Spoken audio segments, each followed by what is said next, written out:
আসসালামু আলাইকুম। আপনারা দেখতে পাচ্ছেন উদ্যমপুর বন্যী মেইন রাস্তা সংলগ্ন সরকারি তিনটি বিশাল বিশাল গাছ, এগুলা সরকারি অনুমোদন না নিয়ে কিছু প্রভাবশালী লোক এই গাছগুলো কেটে বিক্রি করার উদ্দেশ্যে সবগুলো গাছ কেটে নিয়ে গেছে। তো আমরা স্থানীয় কারো কাছে জিজ্ঞাসা করবো যে এই গাছগুলো কে নিছে। আসসালামু আলাইকুম।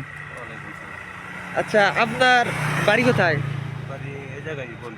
আচ্ছা, এই গাছগুলা যে কাটছে মেন রাস্তার পাশে সরকারি গাছগুলা, এগুলো কি কারো মানে ব্যক্তি মালিকানায় নাকি সরকারি? না না, এটা সরকারি রাষ্ট্রীয় সরকারি গাছ। এগুলা ক্ষমতার জোরে আর কি কেটে নিয়েছে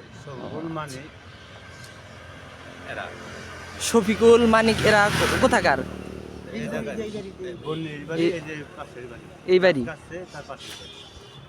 শফিকুল মানিক আর মানিক মানিক ওই উদ্যমপুর বন্যেরই।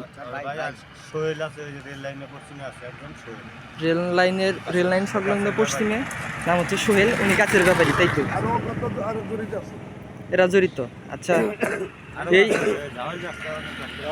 এই দুটো গাছ আর ওই যে নিচে একটা দেখা যাচ্ছে একটি গাছ,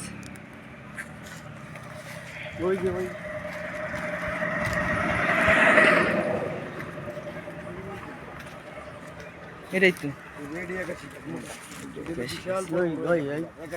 গাছ তো অনেক বড়।